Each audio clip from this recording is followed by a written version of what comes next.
I am an introvert. And for a long time, I didn't know that was something I was allowed to love. Growing up, I thought something was missing in me. I didn't raise my hand first. I didn't fight to be heard. I didn't enjoy crowded rooms or loud conversations. The world around me seemed to reward the opposite.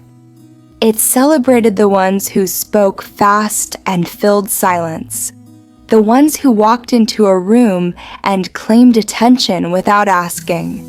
Being loud was often mistaken for being confident. Being visible was mistaken for being successful.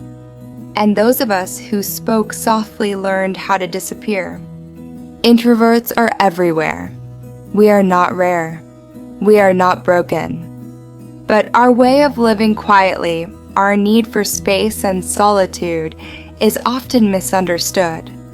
As a child, I blended into the background. People assumed I had nothing to say, or worse, that I didn't like people at all. Neither was true. I felt deeply. I noticed everything. I just needed time before I spoke.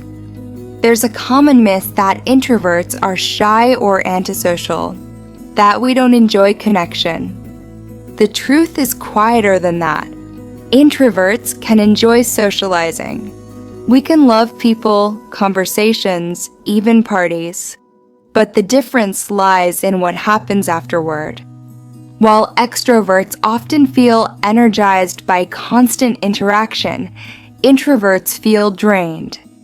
Not because people are bad, but because our brains work differently. And science helps explain this. Inside every brain are two key chemicals that influence how we experience the world: dopamine and acetylcholine.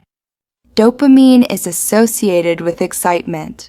It's released when we take risks, meet new people, or seek stimulation.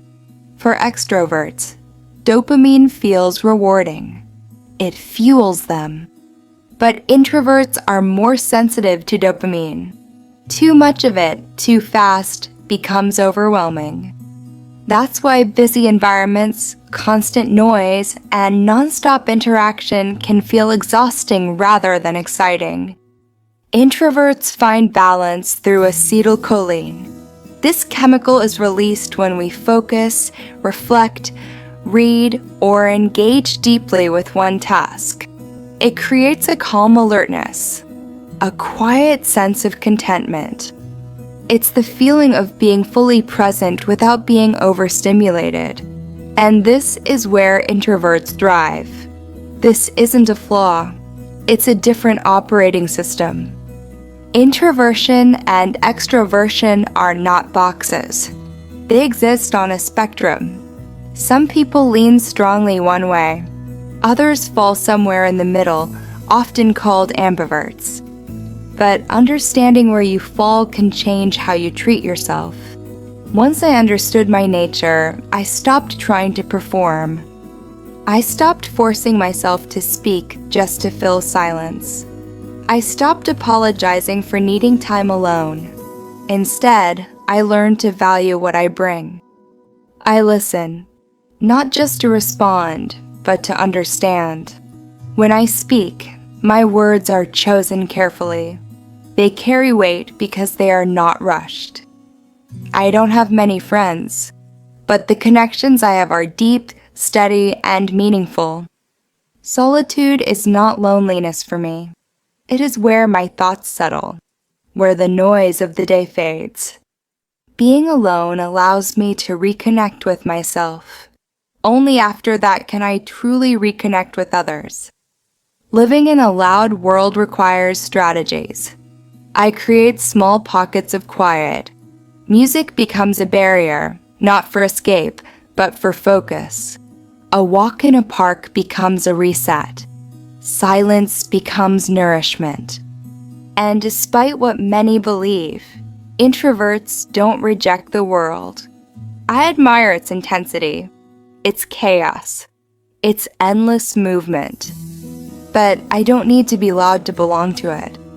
If society valued introversion more, we would see different kinds of leaders, different kinds of creativity, different kinds of progress.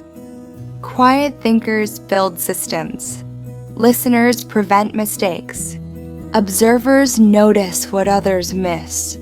These are not small contributions. They're essential.